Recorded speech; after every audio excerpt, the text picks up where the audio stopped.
In the 7th year of my marriage to Ethan, we ran into each other at an upscale restaurant. He was having a candlelit dinner with Miranda. I was there to accompany a client. Our eyes met for a single second. By unspoken agreement, we both looked away at the same time, pretending nothing had happened. After the dinner ended, Ethan was waiting outside in his car. I thanked him politely and, of my own accord, got into the back seat. Halfway through the drive, he suddenly pulled over. Luna. Today I ended things with her completely. I was momentarily speechless and could only offer an awkward smile. In truth, whether it was over or not had nothing to do with me anymore. I had stopped loving him a long time ago. Chapter 1. The sticker that belonged to Miranda was still on the passenger seat. In the hazy night, those once brazen declarations now looked oddly faded, almost yellowed with time. Perhaps my reaction was too calm, because Ethan frowned slightly in the rearview mirror. In a few days I'm planning to go back and see my parents. When would you be free? I froze for a moment and refused instinctively. Mom and Dad haven't been well lately. You'd better not go. Since getting together with Miranda, he had never gone home again. By now, it had been 4 years. As soon as the words left my mouth, Ethan's expression darkened. My whole body tensed. I was about to explain when I heard him sigh. All right, I'll listen to you. With that, he started the car again. Outside, the rain fell harder and harder, beating against the windows. The atmosphere inside the car grew cold. The entire drive passed in silence, staring at the curtain of rain outside. I suddenly felt dazed. It felt like it had been a very long time since we'd coexisted this peacefully. The last time we'd seen each other, we'd been enemies to the death. And now, we could sit in the same car, calm and detached. When the car entered the residential complex, I snapped back to my senses. Ethan had driven us back to the neighborhood where we used to live. I wanted to explain, but when I met his gaze, I swallowed my words. Inside the elevator, Ethan suddenly spoke. These past few years, have you been well? I smiled politely, distant and restrained. Pretty well. He seemed dissatisfied with that answer, his eyes fixed on me, as if trying to see through me, uncomfortable under his gaze. I stared at the elevator numbers, silently urging them to change faster. When the doors opened, Ethan seemed to say something, but it was drowned out by the elevator chime, and I didn't hear it. When Ethan unlocked the door with his fingerprint, he paused noticeably, then a faint smile appeared on his face. The next second, that smile froze. The apartment had been unoccupied for a long time. The air was thick with a nauseating smell of mold and rust, so strong it made my eyes sting. Ethan reached out to turn on the light and pulled his hand back, coated in dust. I took a tissue from my bag and handed it to him. Guess the electricity bill hasn't been paid in a long time. My tone was as calm as if I were haggling over vegetables at a market. He froze for a moment and looked up at me. You don't live here anymore? I nodded and paid the electricity bill on my phone. Before long, the power came back on. The lights flickered to life, revealing the room clearly. After 4 years, everything looked exactly the same as when I had left. Our wedding photos had been torn apart and scattered across the floor. Dark stains clustered on the sofa and the bed, reminders of everything that had happened here. They were the marks left behind from my suicide attempt during the worst period of my depression. In the 7th year of my marriage to Ethan, I had returned once again to a former nightmare. And yet, it wasn't as painful as I had imagined. Everything felt strangely calm. The word calm had been absent from Ethan and me for a very long time. He lowered his head, staring at the scene in silence. I waited for a while, but when he showed no reaction, I decided to leave first. If you're staying here tonight, you can contact property management. They can help you find a cleaner. As I passed by him, Ethan grabbed my wrist. Where do you live now? I'll take you. My body stiffened. I shook off his hand as if electrocuted and stepped back, widening the distance between us. No need. Thank you. The ride I'd ordered was already waiting downstairs. I fled the scene quickly. When I got home, my father and brother were already asleep. My mother was still waiting for me. Why are you back so late today? Did something happen on the way? The food's gone cold. I'll heat it up. Go take a shower. The moment the hot water touched my skin, the heaviness of the entire day vanished. The scars on my wrists throbbed faintly. It had always been like this over the years. Whenever it rained, the scars would itch and ache. When I came out of the bathroom, my mother's expression looked strained. As I turned around, an unexpected figure appeared in the living room. Ethan had followed me home. My father and brother also came out of their rooms. Their health hadn't been good since 4 years ago, and they usually went to bed early. Ethan stood in the living room, still carrying that unmistakable air of authority. "Lucas," he said calmly. "Long time no see." Chapter 2. Ethan and my brother used to be the closest of friends. The three of us were children who had come out of the mountains together. From elementary school to high school, we were inseparable. From a very young age, Ethan showed a level of maturity far beyond his peers. Many years later, I would suddenly realize, perhaps Ethan's intelligence came from that woman who had been sold deep into the mountains. His mother drowned herself in the river 3 years after giving birth to him. When they found her body, it was bruised all over, completely naked. I was 1 year younger than Ethan and my brother. In my sophomore year of high school, both of them were admitted to university. It should have been good news, but to my parents, it was an overwhelming burden. I ran to find Ethan and saw his admission letter torn to shreds. "A mud-legged nobody thinks he can turn into a dragon? As long as I'm alive, you'll never make anything of yourself." Ethan knelt on the ground, beaten without making a sound. I waited for a long time. It wasn't until the moon rose that the noise finally stopped. He was still kneeling there, moonlight spilling over him, coating him in a hazy glow. Ethan was painfully handsome. I asked him, "Do you want to go to college?" He said yes, driven by some inexplicable impulse. I went home and told my parents. I won't go. I wasn't smart. My grades had always hovered below average. One promising child in the family was enough. My parents beat me badly, then held their heads and cried, saying they were useless. The house was in chaos for a long time. In the end, I withdrew from school. My brother, Ethan, and I went to the provincial capital together. They went to college. I went to work. With my limited education, I could only find the most basic jobs. I lived in a basement, ate plain steamed buns with water. I worked 3 jobs a day, gritting my teeth to earn their tuition. But I had hope in my heart. No matter how hard life was, it felt worth it. When Ethan received his first scholarship, he took me out for Western food. On the way back, it started snowing. He held my hand as snow piled up on our heads. "I'll make sure you live the best life." There was no romantic confession, but to me, it was the most beautiful sentence in the world. Ethan was smart. Very soon, I didn't have to work that hard anymore. We rented a new place, and Ethan moved out of the dorm. He studied law, and during his internship, he was constantly picked on. A kind senior once advised him, "In this field, without connections, you won't last long." Ethan didn't believe it. He charged straight ahead anyway. A rich second-generation kid in the provincial capital caused serious trouble. Prison was basically guaranteed. But somehow, Ethan managed to pull him out of jail. From that moment on, his name officially entered the circle. After leaving the courthouse, the victim charged at him with a knife. Before Ethan could even react, I instinctively stepped in front of him. By the time he came back to his senses, I was already lying in a pool of blood. For the first time, the always calm and composed Ethan was filled with panic and despair. His words came out disjointed and incoherent. "I'm begging you, don't leave me." The hospital issued critical condition notices again and again. Later, my brother told me, Ethan had knelt on the ground, clutching the doctor's leg, kowtowing nonstop. He asked my brother, "What should I do? What do I do without Luna?"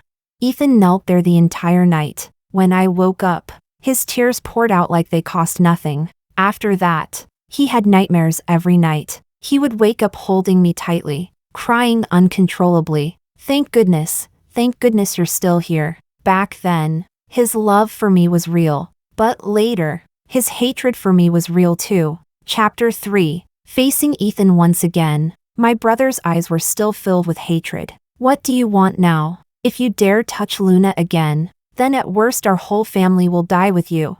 Dad's chest heaved violently as he coughed nonstop. My daughter never wronged you. I'm begging you, please. Let her go. As he spoke, he was about to kneel before Ethan. My eyes burned. I stepped forward, wanting to help him up. Ethan moved faster than I did.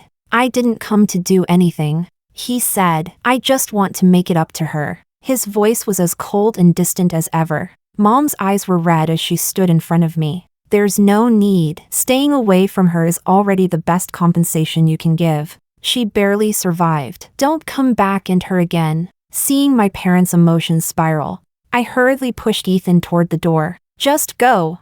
We don't want anything. We just want things to be like before. In the struggle, the sleeve of my pajamas was accidentally pulled up, revealing that horrifying scar. Ethan froze when he saw it. And in that instant, I shoved him outside. Don't come back again. I'm begging you. After I shut the door, my parents finally let out a breath of relief. My brother unclenched his fists. Don't be afraid. This time, your brother will protect you no matter what. Warmth surged in my chest, and my eyes filled with tears. It had always been like this. No matter what happened, my brother would step in front of me without hesitation. When I took the knife for Ethan, he blamed himself for not protecting me. Even when Ethan cheated, my brother thought it was his own fault. After I blocked that knife for Ethan, my health was never quite the same. After we got married, I spent most of my time recuperating at home. Ethan, meanwhile, smoothly entered a top-tier law firm. He left me with more and more of his back. He always said, "Luna, I want to give you something better. The best things in this world, I want to give them all to you." And he did. But he also left me covered in scars. In the 3rd year of our marriage, he cheated.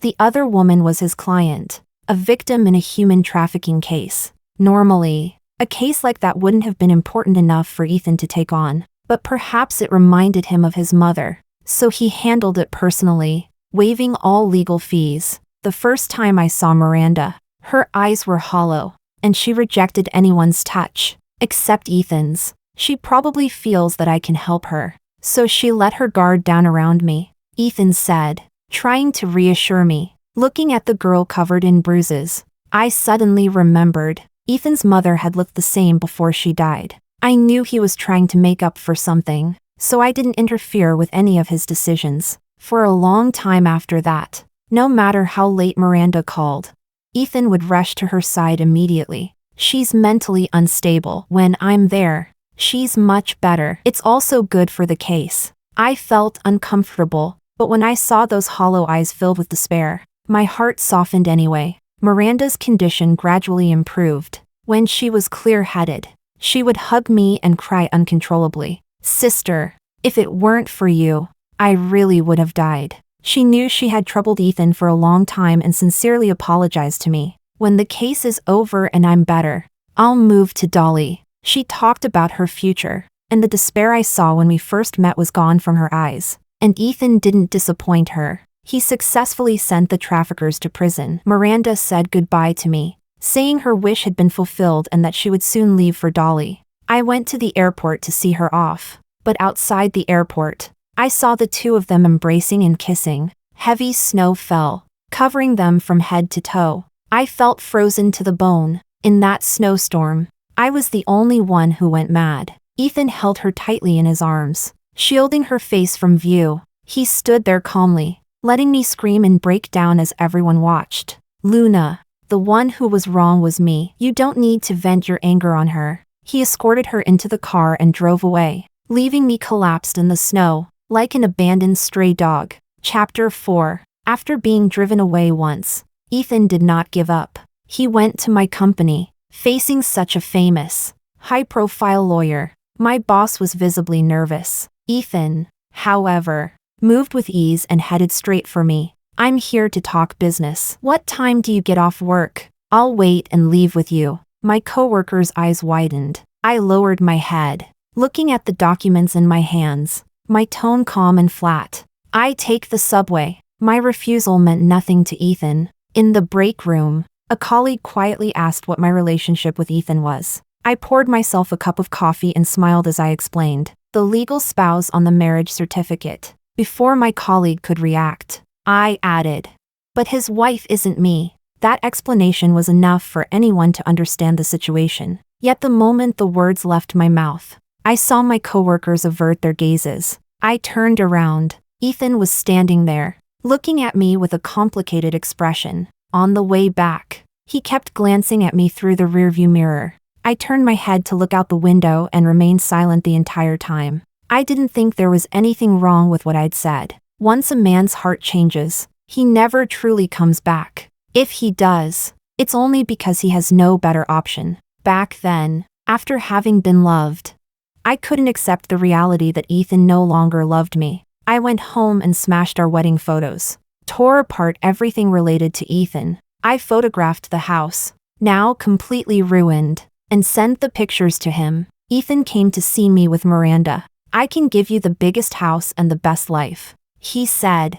I can also guarantee that Miranda will never appear in front of you again. Miranda sat in front of me, her face full of guilt. I couldn't control my feelings. I'm the one who wronged you. That year happened to be the 3rd year of my marriage to Ethan. No matter how much I made a scene, no matter how I threatened him, I couldn't shake his resolve. Just like when he had decided to personally take on Miranda's case. He moved out and officially got together with Miranda. I stayed alone in the empty house, sleepless night after night, writing long, endless messages, but they sank into silence, no replies at all. Cold violence can truly drive anyone to death. When no response came, the last bit of hope in my heart shattered. I even thought, forget it. I'd just fed all these years of effort to the dogs. But when I went to him with the divorce papers, Ethan refused without a second thought. I won't divorce you. A stable marriage is also one of the things clients consider. You can find someone else. I won't interfere. But I wasn't like him. I couldn't do something so despicable. I couldn't divorce, and I couldn't go back to the past. The inescapable heartache and emptiness made my entire body ache. When the pain reached its peak, I saw the fruit knife on the table. Before my consciousness faded, Ethan finally came back. When I woke up in the hospital, it was Miranda at my bedside. Sister, I know you're heartbroken, but your body belongs to you. If you keep going like this, it's hard on him too. The timidity that once filled her eyes was gone, replaced by blatant pride and triumph. Using what little strength I had, I slapped her hard across the face. I hurled everything within reach at her. Ethan appeared just in time and blocked one blow. Look at yourself. What's the difference between you and a madwoman? They stood in front of me, driving me insane, and then said I looked like a lunatic, with nowhere to release the hatred boiling inside me. I decided to take revenge. I paid a private investigator to gather every piece of evidence of his affair. I organized all the proof, preparing to send it to his law firm and post it online. And then Ethan came back. Chapter 5. What followed was a call from my parents. My mother was crying on the phone, saying my brother had been set up and lost 10 million. They said either he pays it back or he goes to prison. How are we supposed to repay that much money? Ethan, aren't you a lawyer? Can't you think of a way? If Lucas goes to jail, what are we supposed to do? Your father and I? My parents didn't know about Ethan's affair. They placed all their hopes on him. Ethan put the call on speaker so I could hear every word clearly. Mom, this is a bit complicated. I'll talk it over with Luna later. You and Dad don't worry for now. He hung up and looked at me quietly. Luna, you're a smart person. Don't make things difficult for everyone. Ethan had known for a long time that I wanted revenge. Everything that happened was a trap he had laid for my brother. With his intelligence and methods, pulling this off was effortless for him. He knew I would never abandon my family. So I gave in. Right in front of him, I deleted every piece of evidence, leaving nothing behind. Ethan left, satisfied. The next day, my brother was released. Ethan personally came with me to pick him up. On the way back, he told me to accompany him to a banquet. This client is very important, and he values family background the most. Luna, don't act foolish. You wouldn't be able to bear the consequences. I followed all of his arrangements numbly, like a puppet on strings. I accompanied him through the world of power and prestige. Ethan's deliberately intimate gestures made waves of nausea rise again and again. The moment he leaned toward me, my vision went black and I lost consciousness. When I woke up, I was in the hospital. Ethan was sitting nearby, his expression dark and unreadable. I was pregnant. When I learned the news, it felt like a thunderbolt had struck me. There was a time when I believed I would never become a mother in this lifetime. Yet when our relationship had completely fallen apart, this child came to me. More than anyone, Ethan longed to have a child of his own. He had always despised the blood running through his veins, and yet he had perfectly inherited all the selfishness and darkness of that man. So when he found out I was pregnant, his first reaction was to keep the child. I didn't want to. He then brought up my parents. Our parents are getting old. You wouldn't want them to worry about you anymore, would you?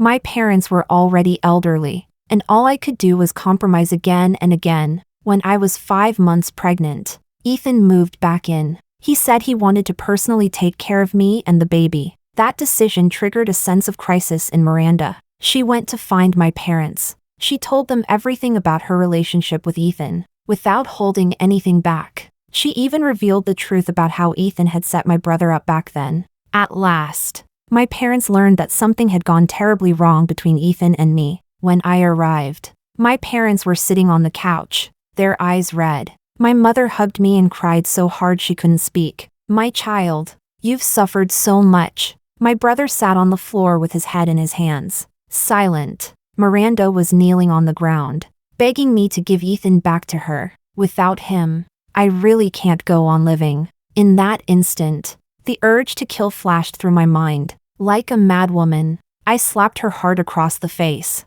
When Ethan arrived, he happened to see me with bloodshot eyes, sitting on top of Miranda, my hands locked around her throat. He shoved me away without hesitation and looked coldly at me and my family. Everything you have today was given to you by me. Don't be ungrateful. You all know that if I want to, you have no room to resist. With that, he took Miranda into his arms and left. The man's retreating figure was ruthless and resolute. My stomach struck the corner of the table, sending a dull ache through me, but it was nothing compared to the pain in my heart. My brother immediately stood up, eyes red, and chased after them. My heart sank. I rushed after him, but I was still too late. By the time I received news again, everything was already set in stone. Chapter 6. By the time my parents and I reached the hospital, Ethan's arm was already in a cast. His face was covered in abrasions and bruises. When he saw me, the hatred in his eyes was so intense it made my heart pound.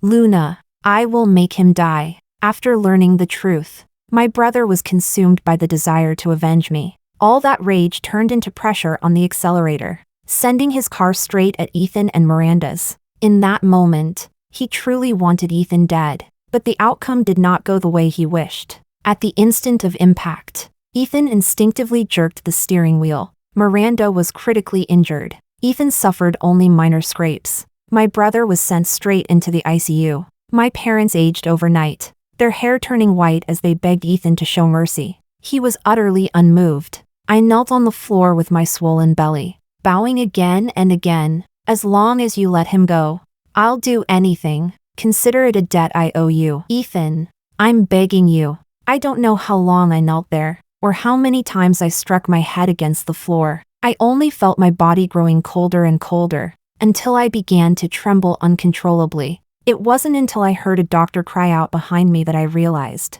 The ground beneath me was already soaked in blood. The baby was gone. It was a fully formed boy. But in the end, he never opened his eyes to see this world. Only then did Ethan's attitude finally soften. Luna, between us, it's over. We're even. He brought Miranda's letter of forgiveness. He paid my brother's medical expenses in full, in one lump sum, and then he disappeared completely from my world. He would not divorce me, but he would never come back either. After the miscarriage, my world collapsed into ruins, leaving nothing worth holding on to. My body gave out entirely. I lay in bed, barely clinging to life. It turns out that when a person's heart and spirit are gravely wounded, the mind becomes a blur. Even now, my memories of that period are hazy. I can't even remember whether, at the peak of the pain, I ever said the words, "I can't go on living." In my rare moments of clarity, I saw how deeply sunken my mother's eyes had become.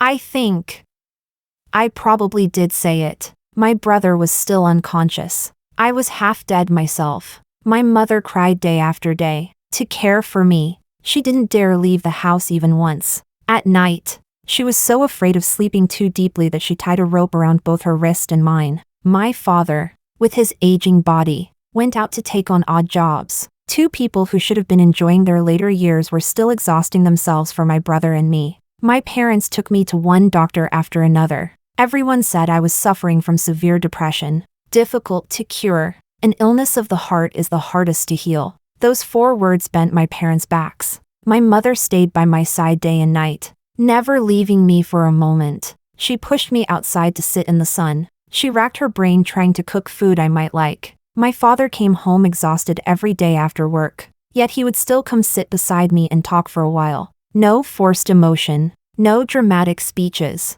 just the small, ordinary chatter of daily life. The doctor once said that the warmth and bustle of everyday living might be able to heal a wounded heart. I didn't want to disappoint them, so I forced myself to stay alert and talk with them. My parents could tell. They didn't want to pressure me. Each day they would come in to check on me, then quietly leave. At night, I could hear them crying.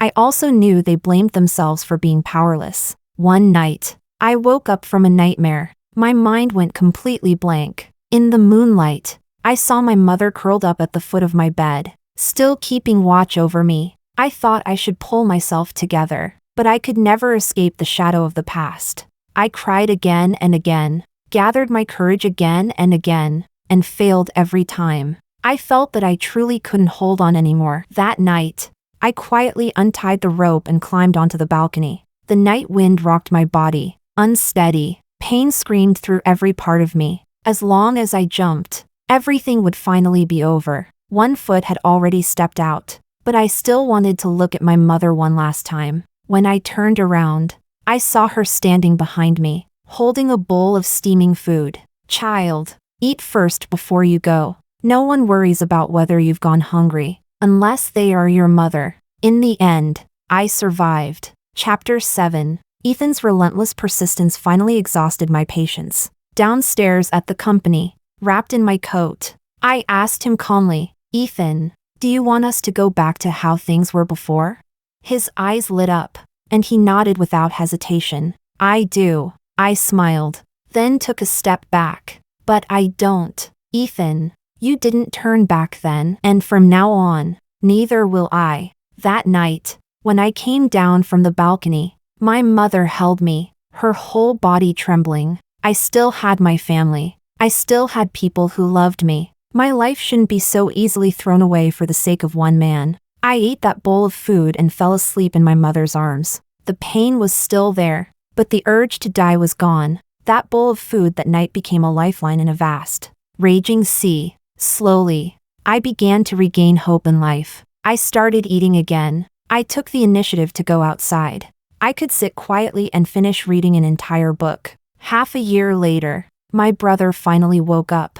Though his body was no longer what it once had been, my parents' eyes reddened. As long as he's alive, that's enough. As long as our family is together, nothing else matters. We rented a new place. After a year of recovery, my brother found a job again, and I, with strength slowly returning to my body, picked up my textbooks once more. Giving up my studies back then had always been a thorn in my parents' hearts. So when I decided to take the self-taught college entrance exam, they supported me unconditionally. I had been away from school for too long. Even the way I held a pen felt unfamiliar. Without systematic training, studying was extremely difficult. But fortunately, I still had my brother. Whenever I felt discouraged, he would pat my head and comfort me with a smile. "Why are you afraid? Even if you don't do well, it doesn't matter. You've got your brother." Life slowly began to improve, watching my self-study exam scores rise higher and higher on the computer screen. The emptiness in my heart was gradually filled. Effort is always rewarded. At 25, I was admitted to university. The moment I stepped onto campus, my life finally turned a new page. I began to study seriously, to live seriously. In my 3rd year, I found a decent internship. During the most painful period, I thought I wouldn't make it through, but now I hadn't just survived. I was living well. My parents no longer had to run around exhausted. and my past with Ethan was slowly sealed away by time. Everything was moving in a good direction. I thought we would never meet again in this lifetime, but I didn't expect to run into him once more, nor did I expect that we would still be entangled even now. Ethan, you could say I died once for you. Wouldn't it be better if we both remained decent people? When he appeared again downstairs at my company, I finally couldn't help rejecting him outright. The man driving in front said nothing. In the heavy silence, I heard him let out a deep sigh. Before leaving, I heard him say, "I'm sorry, Luna. What happened back then was all my fault. Can we start over?" Start over? That question was one I had asked countless times in the past. I begged him not to leave me. I begged him to spare my brother. I begged him not to hurt my parents. The scene before me felt painfully familiar. Yet our positions had completely reversed. Although we hadn't had any contact these past few years, I still heard bits and pieces about Ethan, a heavyweight in the legal world. Both his career and private life were frequent topics of conversation. Not long after we separated, Ethan was riding high. Who didn't know the top figure in the legal circle? With success in career, family, and love all at once? A virtuous wife at home, quiet and undemanding, a confidant outside, gentle and attentive. What man wouldn't envy such a life? Yet in just 3 years, he was already talking about regret. I didn't know whether his regret was real, but soon enough, I found out how much it was worth. When Miranda came looking for me, I was on the balcony watering the flowers I had planted for my mother. She was more refined than she had been 3 years ago, dressed head to toe in the latest seasonal pieces, but beneath that carefully constructed elegance, the sharpness in her eyes was impossible to hide. She stubbornly pressed the doorbell, clearly intending not to leave if the door stayed closed. Left with no choice, I opened the door. Chapter 8. She tossed a bank card at me. Inside was $5 million. Even though you're not divorced yet, I'm the one people outside call Ethan's wife. I didn't pursue your brother's responsibility back then only out of respect for him. You can cling to that marriage certificate if you want, but I hope you take the money and disappear forever. Luna. Winners take all and losers fade away. Back then, you lost. Miranda lifted her chin proudly. Yet the anxiety and restlessness in her tone were impossible to hide. I replied calmly, "If you're looking for Ethan, you should contact him directly." At the mention of Ethan, a crack finally appeared on her face. "Don't think I don't know what you're plotting. You want him to come back to you, don't you? I'm telling you, dream on. He'll belong to me for the rest of his life. You will never get back to his side again." Her words confirmed my suspicion. Ethan's so-called clean break was probably just a one-sided cold withdrawal toward Miranda. She didn't want the relationship to end, which was why she had rushed here so impatiently. Looking at the emotionally agitated woman in front of me, I suddenly felt a bit of pity. Once, all it took was a single glance from her, a single tear, for Ethan to abandon me. Now, she could only resort to this shrew-like display to assert her claim. Thinking it through, it almost made sense. If Ethan could abandon me for her, then naturally, he could abandon her for another woman as well. It was nothing more than a repeating cycle. After realizing this, the hatred I once felt toward Miranda faded. We were both once the same. The difference was that I had already walked out. I'm not interested in whatever is going on between you two. I moved to close the door. Miranda suddenly thrust her hand against it, her meticulously manicured nails nearly snapping. "Luna, don't get smug. Do you really think Ethan wants to come back to you? He's just momentarily intrigued by your pretentious purity. Once he gets bored, you'll be thrown back where you started, just like before." Her words were like poison-coated needles. 3 years ago, they would have pierced me to the bone, but now, I only found them noisy. "Are you done?" I asked. "If you are, you can leave." My indifference completely enraged her. She suddenly lost control. "Stop pretending to be noble. Back then, he chose me over you and your child." She screamed without restraint, trying to wound me with the most vicious words she could find. That child was indeed a wound in my heart that would never fully heal. But at this moment, when she mentioned the child who never got the chance to live, what I felt most was relief. Thankfully, he left early. He didn't have to face the twisted relationship between his parents. Perhaps that was mercy. Maybe it was because I remained calm. Or maybe she realized her tantrum was useless. The rage on Miranda's face suddenly drained away, replaced by mockery and malice. Do you know what Ethan said back then, when you were lying in the hospital like a dog? He said you were disgusting, like a madwoman. It felt as if an ice pick stabbed into my chest, cold, but not unbearably painful. She tore open the ugliest parts of my past. Yet what was exposed wasn't a bleeding wound, but a hardened scar that had long since healed. I looked past her. At the man approaching from behind, Miranda seemed to sense it. The moment she turned around, the expression on her face collapsed. She hurriedly clung to Ethan's arm, as if trying to prove something. Ethan, why did you come to pick me up yourself? I was just catching up with my sister. Let's go home. Ethan looked at her coldly, and, without hesitation, pried her hand away. I think I made myself very clear that night. Miranda, don't be ungrateful. You know very well, if I want to, you have no room to resist. The same threat as back then. Heartless, absolute, leaving no escape. A single sentence was enough to make all of one's schemes fall silent. Chapter 9. Miranda stared at him in disbelief, as if she were seeing this man for the first time. How can you treat me like this? I did all of this for you. Ethan let out a cold laugh, his tone laced with undisguised mockery and weariness. Miranda, while I still have some patience left, you'd better know when to stop and not push your luck. You know what I'm capable of. Playing dumb won't do you any favors. His words pinned her in place. Her face shifted from pale white to a sickly green. Fine, Ethan, you're ruthless. She shot me a venomous look, then fixed her gaze on him. Don't regret this.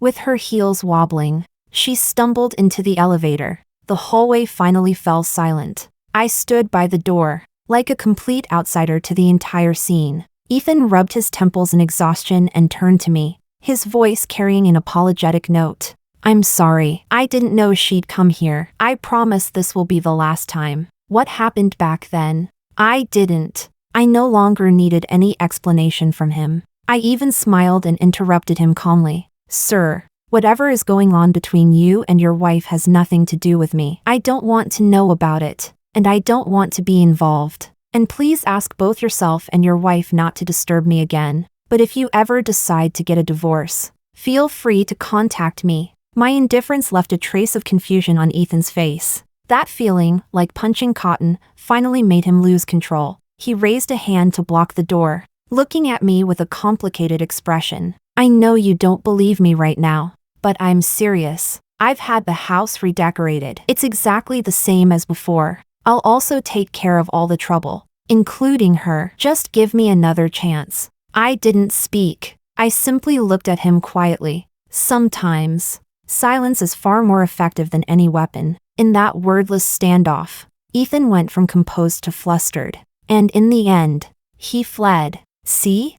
Even he knew that what he was saying sounded like a joke. I watched him in silence. Ethan understood my refusal and left in dejection. After more than 20 years together, I knew all too well that he was not someone who would give up until he got what he wanted. Soon, his figure began appearing downstairs at my company. No matter how late I worked, I could always see him standing quietly by his car, waiting. Using his connections, Ethan helped my brother get a promotion and a raise. He arranged top-tier medical checkups for my father at the best hospital. He even lowered himself to accompany my mother to the wet market to buy groceries. No matter how coldly we treated him, he persisted without regard. I know I was terribly wrong. Now I just want to make some amends. My parents were worn down by all of it and eventually stopped going out altogether. I avoided him too, entering and leaving work through the underground parking garage. In the end, it was my brother who stepped forward. He went to Ethan's law firm. In his hands were the surveillance videos and my journals from the time I was battling depression. If you really want to make it up to Luna, then divorce her. We don't want anything else. Just agree to the divorce. Luna nearly lost her life because of you. Ethan, if you still have a conscience. Ethan replayed those videos again and again. It was impossible to read the emotions in his eyes. Even so, he continued waiting for me downstairs. If you won't come, then I'll come find you. The same threat as always. I didn't want him to keep forcing his way into my life. After thinking it over for a long time, I finally agreed. Ethan drove the same car as before. He drove slowly, horns blaring incessantly behind us. Eventually, we stopped in front of the restaurant where we'd gone for Western food for the first time. I haven't eaten yet. Eat something with me. I got out of the car in silence, watched him order in silence. He ordered the same set meal we'd had back then. I remained quiet. My gaze shifted from the dishes to his face. What was this supposed to be? A reminder not to forget the past? I should have said something, but when the words reached my lips, they dissolved into nothing more than a sigh. Chapter 10. A flicker of panic surfaced in Ethan's eyes. What do you want to say? Luna, you can hate me if you want, just talk to me. He was desperate to get a response from me, desperate to catch even the faintest trace of emotion related to him. But there was none. It wasn't anger, nor was it silent treatment. It was simply that I no longer had any desire to speak to him. The light in the man's eyes gradually dimmed. He lowered his head and quietly ate the processed steak in front of him. Lawyer Ethan? Is that really you? A voice broke the oppressive silence between us. Ethan looked up at the man in confusion. Don't you remember me? I've finally found you. The man grinned broadly. Suddenly, he reached out, grabbed the knife and fork from the table, and lunged at Ethan. It all happened too fast, even I froze in place. Ethan instinctively twisted to the side, narrowly avoiding a fatal blow. But his wrist was still injured. Back then you defended that piece of trash and drove my daughter to her death. You also sent my wife to prison. She's still there to this day. God has eyes. He finally let me find you today. You destroyed my family, even if it costs me my life. I'll make you pay.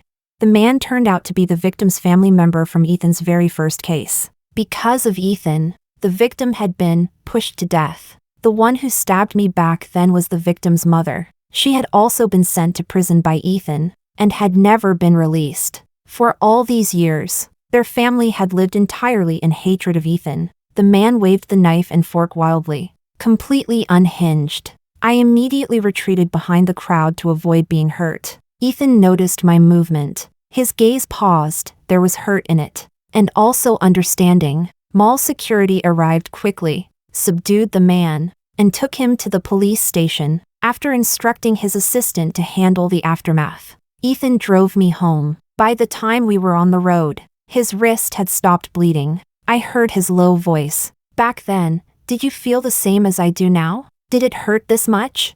I froze and looked at him in confusion. The man suddenly gave a self-mocking laugh. You used to be terrified of pain. Even a scraped knee would leave you in tears. I lowered my head and glanced at my own wrist. The scar was still there. On rainy days, it still throbbed faintly. After the car stopped, he grabbed my sleeve, revealing the wound on his wrist, already beginning to scab. Look, we're the same now. Can you give me another chance? Even if you hate me, even if you want revenge, anything is fine. How could it be the same? How could all the wounds I'd suffered ever be offset by a single scar? I took a deep breath, looked at him calmly and said, I don't hate you because the love I gave you was real, and I respect myself for that. You won't get retribution either. You'll just never meet someone who loves you the way I did, because heaven won't give you a second chance to meet another me. Ethan, look forward. Winter crept in suddenly. The wind swept the leaves from the trees, and in the man's eyes, there was nothing left but regret. Chapter 11. After that night, once everything was finally said, Ethan never appeared again. My brother also asked friends to investigate and learn the whole story. After getting together with Ethan, Miranda had paraded herself everywhere as his wife, relying on that title. Countless people rushed to flatter her. For a time, she was riding high, but she knew better than anyone how those days had been bought. That was why unease and fear had always been buried deep inside her. Miranda believed that once she defeated me, she could finally rest easy. Yet for all these years, she had never been able to persuade Ethan to divorce me. The anxiety in her heart only grew. She became suspicious and paranoid. She began to interfere aggressively in Ethan's work, forbidding him from taking cases involving female clients. Behind his back, she harassed female partners at the law firm, stirring up trouble everywhere under Ethan's name, just because one female lawyer at the firm couldn't help mocking her for being obsessed with stealing other people's men. Miranda drove her car straight into her, sending her into intensive care. She thought Ethan would protect her again, just like he had countless times before. But this time, to everyone's surprise, Ethan refused. Over the years, he had offended many people for Miranda's sake. His own reputation had been dragged into the mud as well. The other party declared that they already had all the evidence and were determined to send her to prison. No matter how desperately Miranda cried and begged, all she received was Ethan's cold rejection. For a long time after that, Miranda came looking for me everywhere. She seemed truly desperate. She tried to push all the blame onto me. She hired people to post online, cursing me under my company building, calling me a homewrecker who destroyed other people's families. She even copied my methods and hired a private investigator, trying to take revenge on Ethan and me. But every one of her schemes collapsed the moment Ethan personally posted his marriage certificate. And by then, I was already able to face everything calmly. Online, I spoke openly and peacefully about my past with Ethan, including those dark, depressive years. We were happy once. We just ended up walking in different directions. I said it calmly, but netizens cried their eyes out, and then poured all their anger onto Ethan. In order to contain the fallout, the law firm had no choice but to terminate Ethan's partner status. His law license was revoked as well. The voices of praise from the past gradually turned into ridicule and mockery. From that moment on, Ethan could no longer appear in this profession. He completely lost the career he had always been so proud of. My colleagues and superiors at the company knew exactly what kind of person I was. They publicly supported me and stood firmly by my side. Miranda thought that once Ethan lost everything, he would return to her. Reality slapped her hard in the face. Ethan used the same old tricks again, saddling her with enormous debt. He threatened her, if she continued to pester him, he would make sure she died without even a place to be buried. Miranda couldn't accept it. No matter how she cried or begged, the man remained unmoved. In the end, nearly insane, Miranda grabbed a knife and dragged me up to the rooftop of the central tower. Chapter 12. Miranda wanted to drag me down with her. The wind on the rooftop was fierce, strong enough to make anyone sway. The police had already laid out safety cushions downstairs. The rooftop itself was surrounded by officers. Ethan and my parents were notified as well. "This is all because of you. You ruined my entire life." The winter wind was bitterly cold, but unlike that night 3 years ago, my heart was no longer filled with despair. I looked at Miranda quietly. Her face slowly overlapped with the image of her the first time I met her. Desperate, hollow. She had always been broken. Ethan had only made her seem normal, and it was also because of Ethan that she returned to what she once was. "Miranda, do you remember what you once said to me?" Her hysterical shouting suddenly stopped, and confusion filled her eyes. The strong wind tangled her hair as I gently helped her recall it. "I want to go to Dolly. It's spring all year round there, and the flowers bloom just right." Those fragments of former beauty gradually surfaced. Miranda suddenly laughed. "I can't go back anymore. I'll never be able to go back. But I want to go. Sister, I want to go to Dolly." "Why?" "I just wanted a fresh start." "Yes, why?" She turned her head and looked at Ethan, who was rushing toward us.